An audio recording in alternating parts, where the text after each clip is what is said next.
मशरिक़ वस्ता और गजा के हवाले से जो नई डेवलपमेंट्स हुई हैं वो बड़ी हैरान कर देने वाली हैं। ईरान नवाज मलेशिया ने शाम के अंदर एक और अमरीकी अड्डे को निशाना बनाया है और अमेरिका ने भी तस्दीक कर दी है कि जो कार्रवाई की गई है ईरानी मलेशिया की तरफ से, इसके अंदर बहुत ज़्यादा जो हलाकतें और ज़ख्मी हैं, बहुत ज़्यादा जानी और माली नुकसान हुआ है।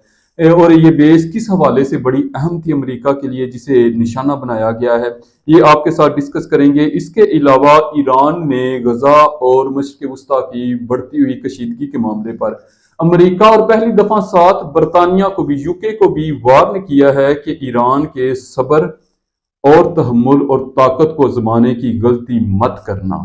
ईरानी वजीर खारजा ने मजीद क्या कहा, आपको ये बताएंगे। इसके अलावा जो तीसरी बड़ी खबर है कि इसराइल ने आखिरकार, देखिए बहुत देर से ये खदशा जाहिर किया जा रहा था कि इसराइल लबनान के अंदर कोई बहुत बड़ी कार्रवाई करने वाला है और अमेरिका इससे इसराइल को रोक भी रहा था, लेकिन अब शायद इसराइल का जो सब्र है वो जवाब दे गया और इसराइल ने किसी नए तनाज़े को शुरू करने के लिए लबनान के बॉर्डर के ऊपर बहुत ज़्यादा फौज जमा करने की तस्दीक कर दी है और जंगी तैयारे भी जदीद तरीन पहुंचा दिए गए हैं।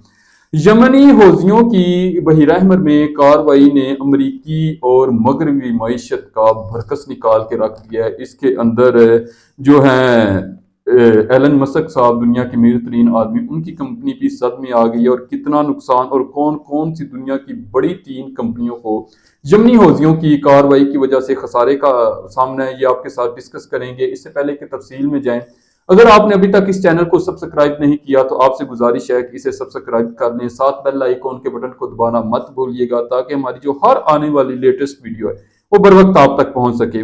तो सबसे पहले शुरू करते हैं कि ईरानी मलेशिया ने शाम के अंदर एक और अमरीकी फौजी अड्डे को निशाना बनाया है।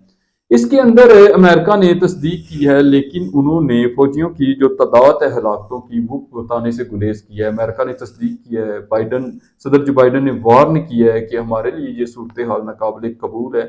ये इराकी मलेशिया की तरफ से जो कार्रवाई की गई है और इसके अंदर ड्रोन तैयारों का इस्तेमाल किया है।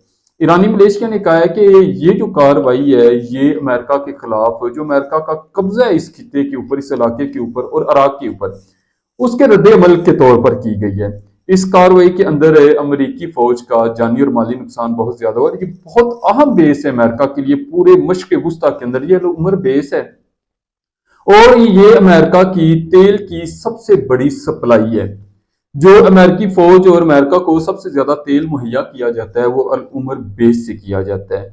और ईरानी जो मलेशिया है, ईरान नवाज जो जंगजू थे, उन्होंने बड़ी कामयाबी के साथ इस बेस को निशाना बनाया जिससे अमेरिकी फौज को शदीद तरीन नुकसान पहुंचा है। देखिए ईरानी जो क्यादत थी मेन, और ईरान को सूरत हाल का पता था, ईरान मनसूबाबंदी कर चुका था इन कार्रवाइयों के लिए और ईरान को पता था कि अमेरिकी फौज कार्रवाई करेगी और हमने उस पर कितना शदीद और कब और किस तरह का रद्द-ए-अमल देना है। लिहाजा ईरान ने अपनी मेन सीनियर फौजी क्यादत को वहां से निकाल दिया था। ईरान को पता था कि इस मनसूबाबंदी के तहत लबनान और शाम जो है वो अगली जंग का मरकज बन सकते हैं। अब इसके अंदर एक और बड़ी अजीबोगरीब सी सूरत हाल जो है, एक हकीकत सामने आई है कि इस जो इराकी मलेशिया है ईरान नवाज, उसकी कार्रवाई के अंदर अमरीकी अड्डे के अंदर या अमरीकी अड्डे के आसपास कुर्द फोर्सेस के 5 एहलकार मारे गए हैं और 20 जख्मी हुए हैं। ये वही कुर्द फोर्सेस हैं जो ईरान के खिलाफ भी कार्रवाई करती, ईरानी हुकूमत के खिलाफ, जो शामी हुकूमत के खिलाफ भी पिछले एक अरसे से कार्रवाई कर रही हैं, इराकी हुकूमत के खिलाफ भी कर रही हैं और ये तुर्क हुकूमत के खिलाफ भी कर रही हैं। ये बहुत से धमाकों के अंदर मुलविस हैं, बहुत से तुर्क, इराकी, शामी और ये ईरानी जो शहरी हैं उनकी हलाकतों के अंदर के जिम्मेदार हैं, मुलव्वस हैं।